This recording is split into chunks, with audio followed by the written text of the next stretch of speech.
principalmente porque é Natal. Eu amo Natal. Acho que, sem dúvida, a maioria das pessoas concordam comigo que é uma das datas mais bonitas e especiais do ano. Natal me traz boas recordações. Eu me lembro que quando criança, eu aguardava ansiosamente essa data, porque era de costume sempre o melhor presente na minha família ser dado no Natal. E eu era um garotinho meio chato. Sou chato hoje, mas eu era muito mais chato. Eu gostava de todo ano ganhar uma bicicleta nova. Talvez porque meu pai trabalhava na Caloi. Quem se lembra da Caloi? E aquele papelzinho chato, não esqueça a minha Caloi, estava em todos os lugares que meu pai pudesse ter acesso. Eu recortava jornais, colocava em tudo que é lugar, nas malas. Ele viajava muito e eu colocava no sapato dele. Eu até acho que aquele garotinho foi inspirado em mim, de tão chato que eu era. Eu colocava todos os anos, porque era, sem dúvida, uma data muito especial, porque na minha mente era data de presentes, era data de receber o melhor presente que eu tinha, da parte de meu pai, podia receber. E eu acho que Natal justamente guarda esse segredo. Natal fala de presente, fala do melhor presente que você pode ter recebido na vida. É o presente que Deus vem nos dar através da pessoa de Jesus. Falar em encarnação, falar em Natal, é falar do melhor presente que você poderia receber em toda a sua vida. Talvez você não foi como eu, pediu, insistiu, mas mesmo assim Deus te deu. Mesmo assim Deus veio te trazer o melhor que Ele tinha, reservado durante milhares e milhares de anos. A promessa que Deus fez lá no Éden, para Eva, quando o homem pecou, que um dia sairia da semente da mulher, um que viria e esmagaria a cabeça da serpente, era o presente que Deus traria para nós. Era a expectativa no coração de milhares e milhares de homens por tantos anos, esperando que esse presente viesse. E finalmente ele veio. Finalmente, o Deus, o Verbo, como nós vimos semana passada, se fez carne e habitou entre nós. E agora, anos após anos, nós celebramos essa data tão especial, que é o Natal. Uma vez por ano, sem dúvida, ninguém pode se desfazer dessa data especial. Ninguém pode negligenciar essa data especial. A pessoa tem a oportunidade de aceitar ou de rejeitar, mas não pode ignorar. Nessa data, nessa época do ano, todos falam dele, do presente de Deus, de Jesus Cristo. De repente, Jesus está em toda parte. O secular e o divino se encontram. E as pessoas começam a enfeitar as casas, entregar os presentes. Eu acredito que em cada decoração, em cada rena do nariz vermelho, por trás de cada presente, lá está Ele, Jesus. Mesmo quando Ele não é proclamado, mesmo quando Ele não é reconhecido, Natal só existe por causa dEle. Jesus mudou a história. O seu nascimento dividiu o tempo. Hoje nós estamos celebrando 2013, depois de Jesus, o presente de Deus. Essa data é muito especial. Não tem como negligenciar. Se não houvesse nascimento, se não houvesse o Natal, não haveria encarnação, não haveria ressurreição, não haveria o tão abençoado presente de Deus que é a salvação, e nós ainda estaríamos em nossos pecados. Não haveria Páscoa, não haveria o que celebrar. Mas por causa do nascimento de Jesus, por causa da encarnação, desse presente tão especial de Deus, a gente pode dizer hoje que nós somos pessoas realizadas, felizes, porque recebemos de Deus o tão esperado presente. A promessa de Deus está conosco. Com o ato da encarnação, Deus mostrou que os sistemas humanos estavam falidos. Tanto a filosofia como a religião não podia fazer nada pelo homem, como ainda não pode. Deus mostrou que todo tipo de obra ou rito religioso que o homem cumpra é inoperante e não pode salvá-lo. Somente Ele poderia nos salvar. Somente o Senhor, vindo a nosso lugar, morrendo na cruz, poderia nos dar tão grande presente. É por isso que nós amamos o Natal. Eu gostaria de ler uma passagem que nós já lemos semana passada, que está em Filipenses capítulo 2, versos 5 a 8. Eu tenho projetado, você pode ler comigo.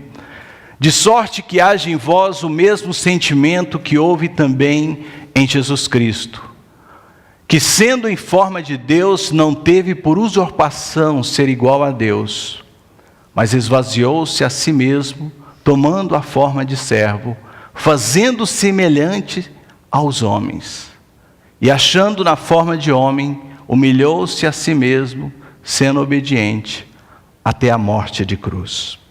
Pastor Fernando leu esse texto semana passada, e para mim, hoje, escolhendo esse texto como o texto que eu vou estar desenvolvendo essa mensagem, é muito importante porque, assim como João capítulo 1, esse texto é um dos textos mais completos que nos descreve o mistério da encarnação, que nos fala de forma tão precisa o que aconteceu na encarnação.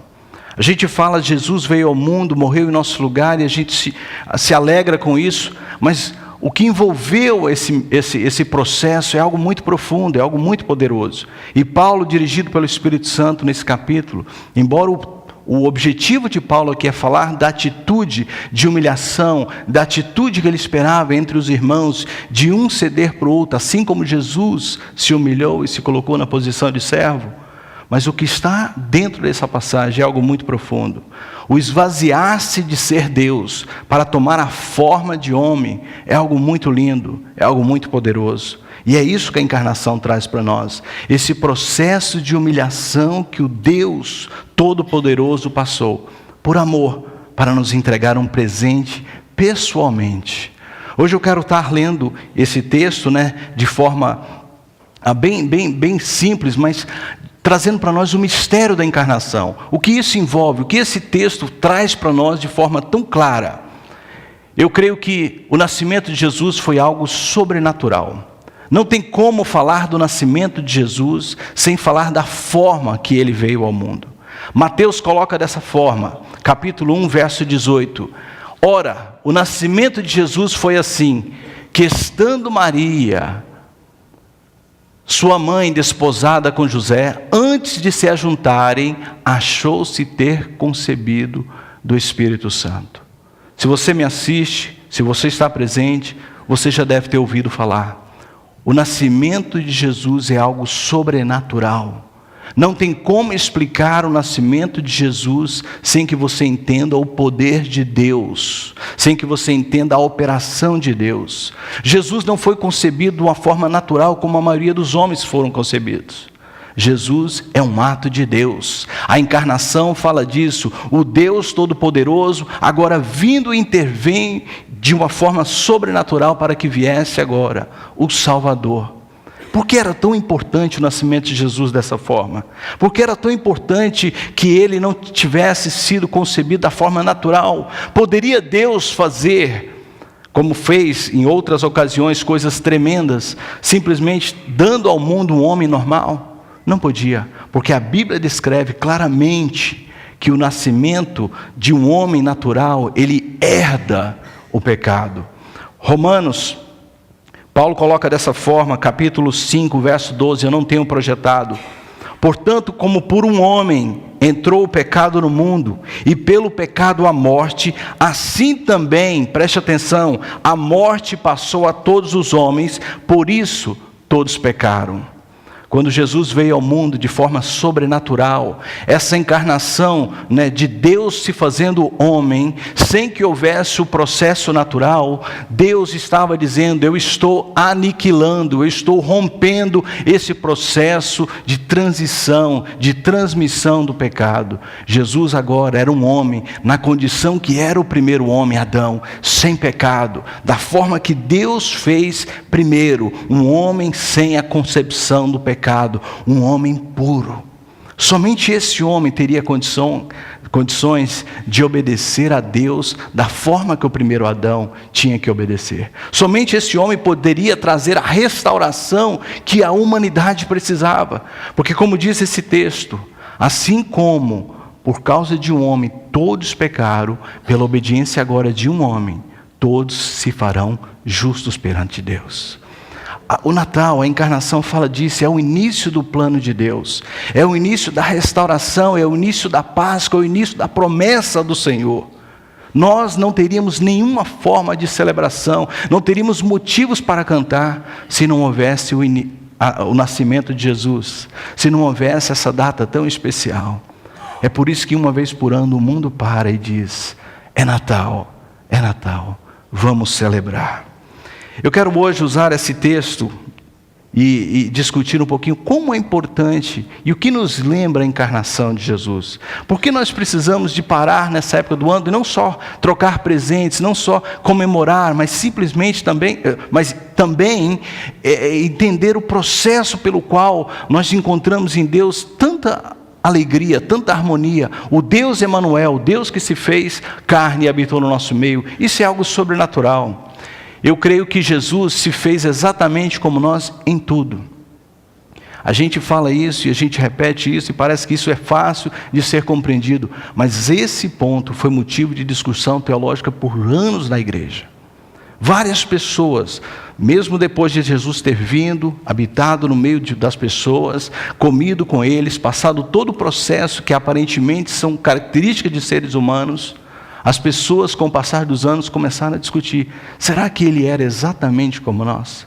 Será que ele não era uma espécie extraterrestre, diferente de nós? Porque não tem condição nenhuma de alguém fazer o que ele fez se não era fora deste mundo, se era diferente de nós. Então começou várias heresias surgirem, por causa desse ponto de não entender que a encarnação trouxe sim um Deus exatamente como nós. Em que Jesus era parecido com nós? Bem, a Bíblia diz que Jesus possuía um corpo físico. Isso foi motivo de discussão teológica. Muita gente, depois dos anos, começaram a acreditar que Jesus não poderia de forma nenhuma ter um corpo, porque não há nada bom na matéria. Não existe forma de você ser realmente bom para Deus se você está debaixo de um corpo como esse. E eles começaram a trazer a ideia: não é possível que Jesus tinha um corpo. Mas preste atenção, olha o que a Bíblia diz. O fato que Jesus realmente era como nós e possuía um corpo é algo tremendo. Eu quero primeiro que você abra a sua Bíblia em João capítulo 4, verso 6. A palavra de Deus diz que Jesus tinha um corpo, e características de um corpo são vistas, corpo humano, na pessoa de Jesus em várias ocasiões de toda a Bíblia. Jesus não era uma espécie de ser humano especial que não sofria as consequências ou as forças que operam sobre o corpo humano como você sofre. João capítulo 4, verso 6. Jesus estava numa grande viagem, uma viagem longa, da Galiléia para Jerusalém. E no meio da viagem, nós conhecemos a história, ele passa por Samaria, era um caminho mais rápido. Embora os judeus evitavam aquele lugar, Jesus passou por ali, ele tinha um plano. Mas no meio da viagem, capítulo 4, verso 6 de João: cansado da viagem, assentaram-se junto à fonte, por volta da hora sexta. Jesus cansado da viagem. Quantos ficaram cansados essa semana de trabalhar? Quantos tiveram uma semana difícil? O seu corpo, embora às vezes você quer fazer mais, o seu corpo estava cansado. O Deus que se fez carne tomou este lugar também na sua vida. Ele se fez corpo e ele sofria as mesmas coisas que nós sofremos hoje. Ele se cansava. Tem pessoas que acham que Jesus era uma espécie de super-homem. Não, Jesus era um homem como eu e você. João também coloca assim no capítulo de número 4, verso 2, Mateus 4, 2, quando Jesus foi levado pelo Espírito Santo para ser tentado, a palavra de Deus diz que depois de 40 dias, sem comer, em jejum tremendo, verso de número 2 de Mateus, diz que Jesus teve fome. Fome é uma característica de alguém que tem corpo, de alguém que sofria, consequentemente, a abstinência de alimento. Jesus não era alguém sobrenatural, Jesus tinha um corpo como eu e você. Por isso que eu li Filipenses capítulo 2, ele se esvaziou de todo o poder que ele tinha, de toda a força que ele tinha, e ele se fez exatamente como nós. Esse ponto é motivo de discussão e discórdia. Algumas pessoas até hoje, não, Jesus não pode, como Deus, ter perdido todos os seus atributos. Sim, ele abriu mão, por amor. Ele era o presente de Deus, ele veio e se fez carne. E pense, por favor, você não precisava de ter passado por uma situação difícil na sua vida e você resolve passar por amor. Quantos são pais aqui, sabe? Levanta a mão. Você é capaz de dar a vida pelos seus filhos. Você é capaz de tomar a dor dos seus filhos, se fosse possível. Você é capaz de entrar na situação que seu filho está vivendo por amor e evitar que ele sofra. Foi exatamente o que Deus fez. Deus olhou para o homem caído, e se você ler toda a história, o homem estava indo de mal a pior. Deus tinha que intervir. Deus tinha que entrar em cena. Deus tinha que arrebatar a força e o poder do pecado em nós. Isso era possível se ele viesse e obedecesse onde o homem desobedeceu. E Jesus tomou todas as características de um ser humano. Ele tinha corpo. Lucas capítulo 23, verso 26, você não precisa de abrir. Lucas relata o processo de carregar a cruz até o lugar que Jesus seria crucificado.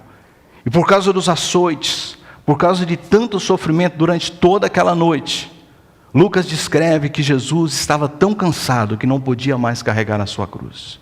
Tamanho era o desgaste no seu corpo. E foi chamado um homem, Cirineu, para carregar a cruz no lugar de Jesus. E ele levou a cruz porque o corpo de Jesus já não suportava mais tamanho sofrimento. Nós podemos dizer que na encarnação nós recebemos um Deus Emanuel que tinha todas as características físicas que eu e você temos. Jesus sabe o que é fome, Jesus sabe o que é frio, Jesus sabe o que é dor no corpo físico, porque ele sofreu. Ele passou por todo esse processo. Não só Jesus tinha um corpo físico, mas Jesus também possuía uma mente humana. Isso é importante porque, embora a gente fala que Jesus se fez carne, muita gente tende a pensar que Jesus era uma espécie intelectualmente diferente de nós. E Jesus, de alguma forma, era especial, diferente de nós. Ontem, durante o nosso jantar de diáconos, foi feita uma pergunta: quando era a data exata, que idade Jesus tinha quando ele discutia com os doutores da lei? E a pergunta tem uma resposta bem clara em Lucas capítulo 2. Jesus tinha 12 anos. E alguns, quando leem essa passagem, acreditam que Jesus era uma espécie de menino prodígio, que Jesus era muito inteligente. Eu creio sem dúvida que Jesus, por buscar no Senhor, tinha algo especial da parte de Deus. Mas não era porque ele era, de certa forma, sobrenatural intelectualmente. Não é o que a Bíblia ensina. Se você tem a sua Bíblia, eu mencionei Lucas capítulo 2. Abra, por favor, Lucas capítulo 2. Lucas é o único que descreve os detalhes, mesmo que pequenos, mesmo que poucos, da vida, da infância de Jesus. E Lucas coloca no verso 52, que Jesus, o menino, crescia em quê? Sabedoria. Se ele crescia em sabedoria, significa que ele teve um processo de crescimento e sabedoria. Ou seja, precisou de estudar. Jesus não nasceu aprendendo a falar, sabia disso? Jesus não nasceu já sabendo todas as coisas. O texto de Filipenses nos lembra que ele se esvaziou de todo o seu ser. Pense por favor nisso, porque é isso que nós falamos no Natal. A onipotência, a onipresença, a onisciência de Deus. Deus que tudo sabe, Deus que tem todo o poder, Deus que está em todos os lugares, se limitou de todas essas coisas para assumir o nosso lugar. Porque o texto de Filipenses diz que ele veio, se fez homem e morreu na cruz em nosso lugar.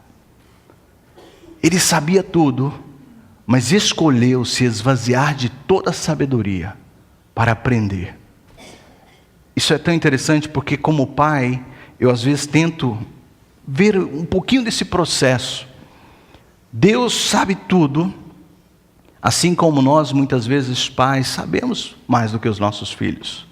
Eu creio que vai chegar uma época que eles começam a nos ensinar as coisas.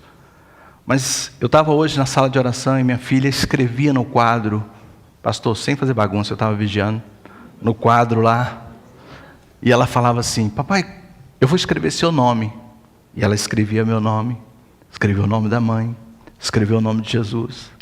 E eu observava aquele processo e me encantava com ver o aprendizado dela. Me encantava de ver que agora ela começa a formar as primeiras palavras, começa a ler. Isso é muito bonito, isso é muito lindo, ver o processo de aprendizado. Eu fico imaginando a Trindade, vendo em Jesus, que se esvaziou, que sabe todas as coisas, de repente tendo que aprender a falar, tendo que aprender a comunicar-se, as suas primeiras palavras. Eu fico imaginando Maria carregando Jesus nos seus primeiros anos de vida, e tendo que ensinar ele a falar corretamente. Será que Jesus falou alguma palavra em aramaico errada? E precisou de Maria corrigir? Ao que tudo indica, Jesus se esvaziou ao ponto de ter que aprender como qualquer criança da sua idade. O processo de encarnação envolvia tudo isso. Jesus assumiu um corpo, Jesus assumiu uma alma. Esse processo normal de aprendizado fazia parte da genuína humanidade de Cristo. Jesus, para ser homem, para ser considerado 100% homem, ele tinha que passar pelo processo de ter que aprender, de ter uma alma, uma mente exatamente como a nossa.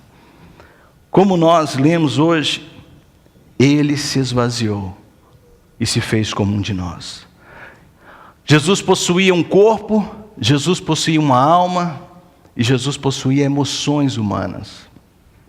Em várias passagens nós encontramos na Bíblia, João capítulo 12, coloca dessa forma: agora está angustiada a minha alma.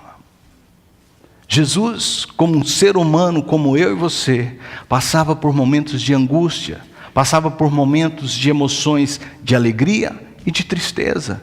Em João capítulo 11, verso 35, quando Jesus se deparou com o túmulo de Lázaro, claramente nós lemos que Jesus chorou. Uma expressão clara de um ser humano que sofre a perda de um ente querido, que entende as emoções que vai dentro de nós. Jesus não estava ali, de certa forma, fazendo um teatro. Jesus sentia, porque ele se fez como nós. Isso é importante porque às vezes quando a gente lê na Bíblia, toda passagem do Velho Testamento que você encontra características humanas em Deus, é uma linguagem que é usada para dar a Deus e para os leitores uma forma de entendimento. Então eles colocam em Deus características humanas. Mas em nenhum momento Deus se fez humano no Velho Testamento. Até nas aparições de Deus do Velho Testamento, quando Abraão, por exemplo, no capítulo 16 de Gênesis, sentado à frente da sua tenda, na hora do sol mais quente, viu 3 homens se aproximando, e com o diálogo que é descrito naquele texto, você vê claramente que era Deus, o próprio Deus, com 2 anjos que estavam vindo com a missão de destruir Sodoma e Gomorra. Embora nós encontramos ali uma antropomorfia, ou seja, umas características humanas em Deus, não era o que nós encontramos na encarnação. O Deus, quando aparecia, quando era visto no Velho Testamento, ou recebia essa forma humana, ele sabia todas as coisas. Ele tinha um corpo sobrenatural, ele não tinha fome, ele não tinha as necessidades que mais tarde a gente vai encontrar em Jesus. Ele estava ali, talvez numa forma física, como eu e você entendemos, de um ser humano, mas ele não tinha abrido mão de quem ele era. Só na encarnação que a gente vê isso. Só no nascimento de Jesus que Deus se faz exatamente como nós.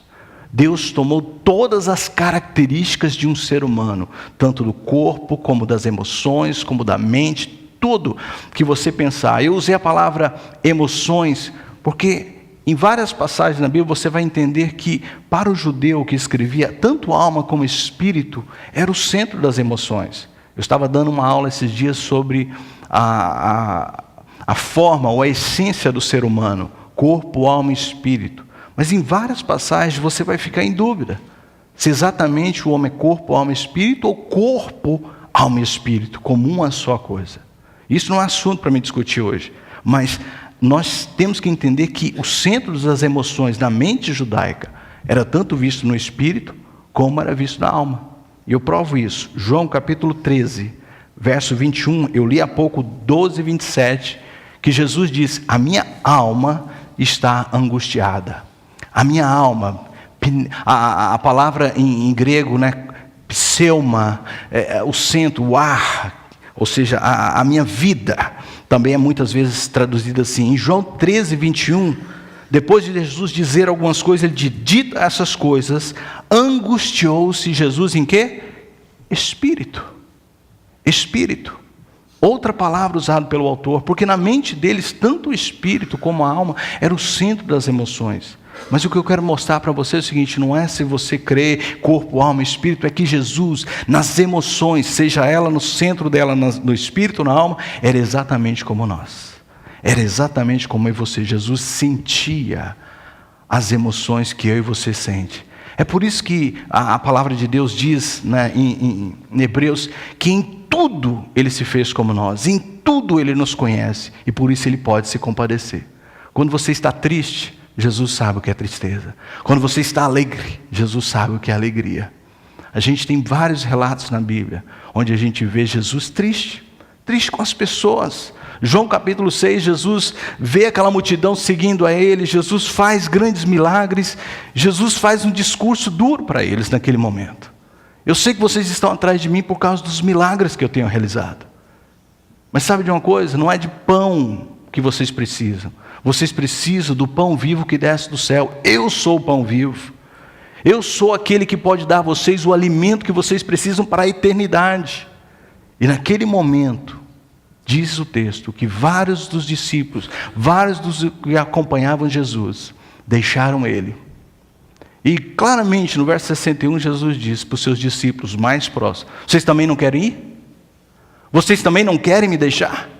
Jesus estava triste com aquelas pessoas, porque ficou provado que havia um interesse, que havia, ou seja, Jesus, se você não me agradar em tudo, eu não te sirvo. Isso entristecia Jesus. Jesus sabe o que é isso. Jesus sabe o que é traição, a dor de uma traição, porque em tudo Ele se fez como nós. Isso é o que o texto nos diz. Jesus se esvaziou e se fez como nós. Jesus se fez tão parecido conosco, tão idêntico a um ser humano, que Mateus descreve algo tremendo. Depois de ter realizado vários milagres, depois de ter feito maravilhas, Jesus foi a Galiléia, e no capítulo 13 de Mateus, você não precisa de abrir, Jesus chegou lá e as pessoas da sua região não o reconheceram como alguém da parte de Deus. Pelo contrário, eles disseram, não é esse o filho do carpinteiro? Não é esse aquele que cresceu entre nós, aquele menininho que nós vimos correndo por aqui há poucos anos atrás? Eu conheço ele não é nada especial. Ele é exatamente como nós. A caracterização de Deus como homem foi tão intensa que as pessoas não conseguiam enxergar nele o Deus Todo-Poderoso. É por isso que em João capítulo 1, João coloca dessa forma, ele veio para os seus, mas os seus não o receberam. Mas é tão bonito que o verso não termina aí, né? Mas a todos os que receberam a ele, deu-lhes o direito de serem chamados filhos de Deus, amém? É um poder tremendo poder reconhecer em Jesus aquele ser exatamente como nós, algo divino. É uma obra do Espírito Santo em nós que abre os nossos olhos e permite a gente enxergar. Ele é, sem dúvida, o presente de Deus. Ele é, sem dúvida, o Deus encarnado, o Emanuel tão prometido. E é por isso que nós paramos e dizemos, Senhor, nós estamos felizes de poder celebrar mais um Natal, porque Natal me lembra do Senhor entre nós. Jesus se fez tão parecido conosco, que a mulher samaritana que eu citei ainda há pouco, de João capítulo 4, olha para ele e identifica ele como um homem normal, como tu, um judeu. Ou seja, só foi depois da conversa que ela tem com Jesus, que ela conseguiu ver em Jesus o Deus Emanuel. A revelação na vida dela é progressiva. A revelação na vida dela vem com consequências das coisas que estavam acontecendo do seu diálogo com Jesus. Ela chama ele de judeu, depois ela chama ele de profeta, e por fim ela reconhece que ele é o Messias tão esperado.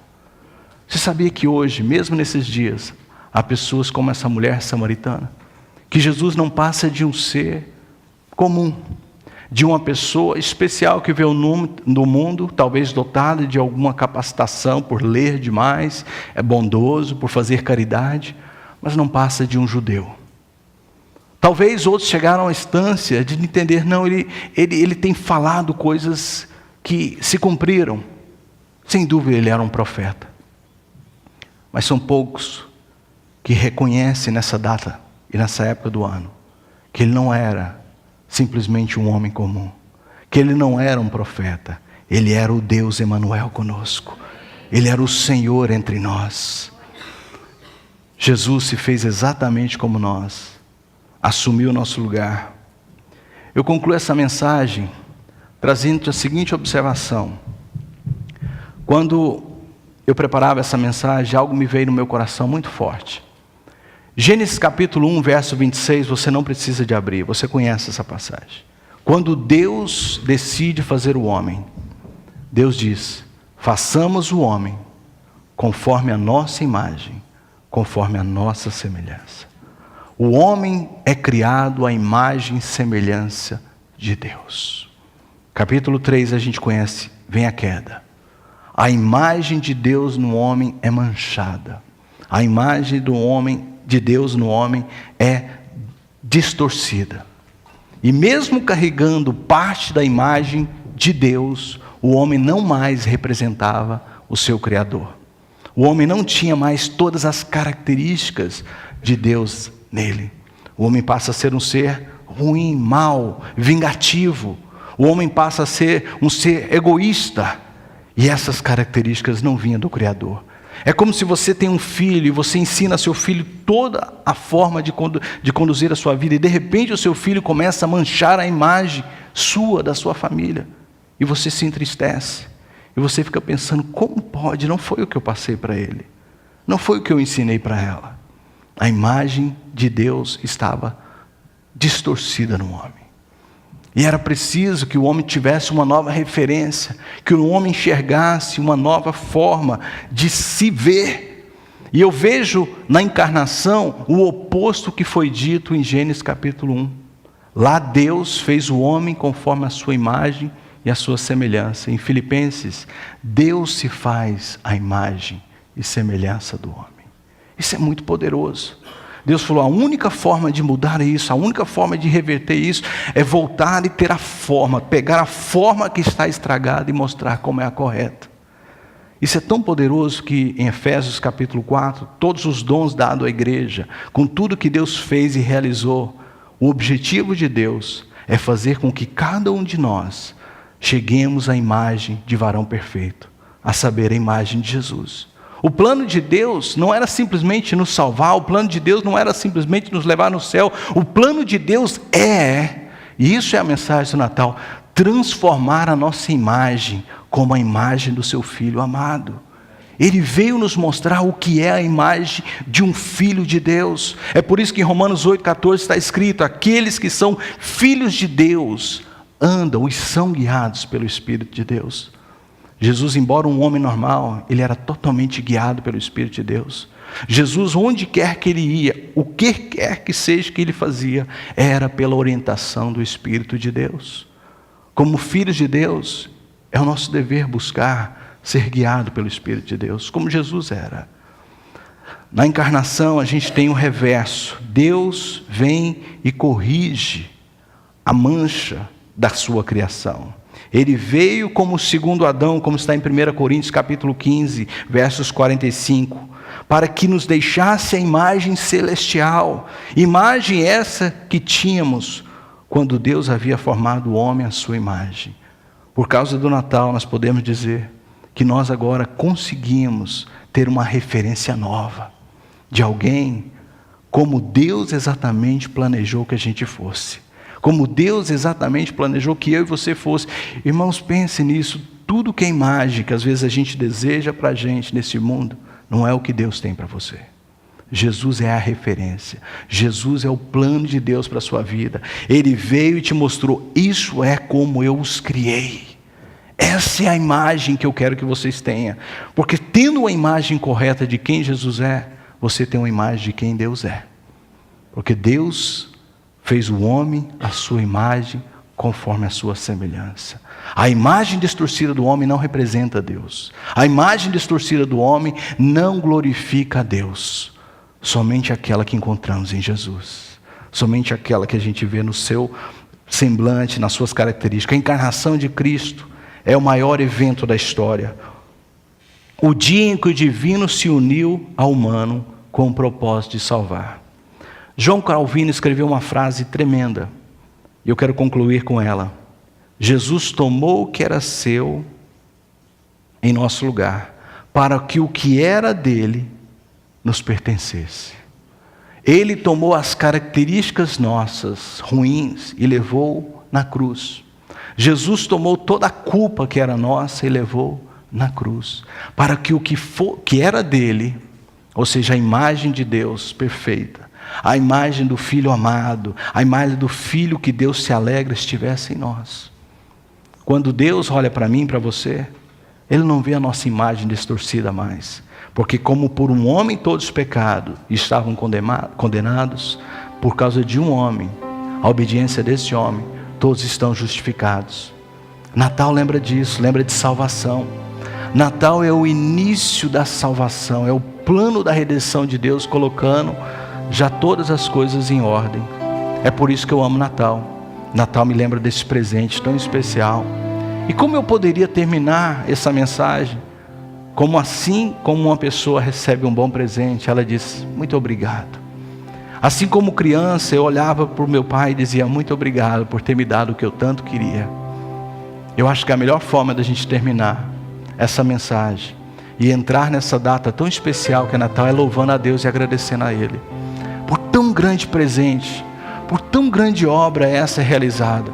Deus se esvaziando e se fazendo como nós, para nos dar exemplo, para nos mostrar o caminho e também para assumir a nossa culpa, para levar o nosso pesar, para entender a nossa dor, para se familiarizar com quem nós somos e entender o que passamos. Eu só posso dizer, Senhor, muito obrigado. Apocalipse, capítulo 5, verso 13, diz o seguinte, ao que está sentado no trono, e ao Cordeiro seja dado ações de graça, e honra e glória e poder, para todo sempre. Amém. Eu te convido a se colocar de pé neste momento. Se você nos assiste através da internet, onde quer que você esteja, levante as suas mãos e comece a agradecer ao Senhor pelo Natal. Comece a agradecer ao Senhor por esse presente tão especial que lhe foi dado. A palavra de Deus coloca que Deus amou o mundo de tal maneira que deu. Eis aqui o meu presente, o próprio Deus encarnado, vivendo entre vós, levando a vossa culpa, carregando toda a dor, todo o sofrimento nele, e te dando uma nova imagem, te dando uma nova esperança, te dando o que era dele. Ele assumiu o que era seu e te deu o que era dele. Não há presente melhor que você poderia receber de Deus. É por isso que a gente diz, Senhor, muito obrigado. Aquele que está sentado no trono, ao Cordeiro, seja dado honra, glória e majestade. Eu quero que você não pense em nada agora, antes de cantar qualquer canção, tire um tempo para agradecer ao Senhor. Agradeça por esse presente tão especial que você recebeu. Agradeça ao Senhor, porque você agora tem de volta a imagem de Deus. Obrigado, Senhor. Obrigado, Senhor. Obrigado, Jesus. Aleluia, Jesus.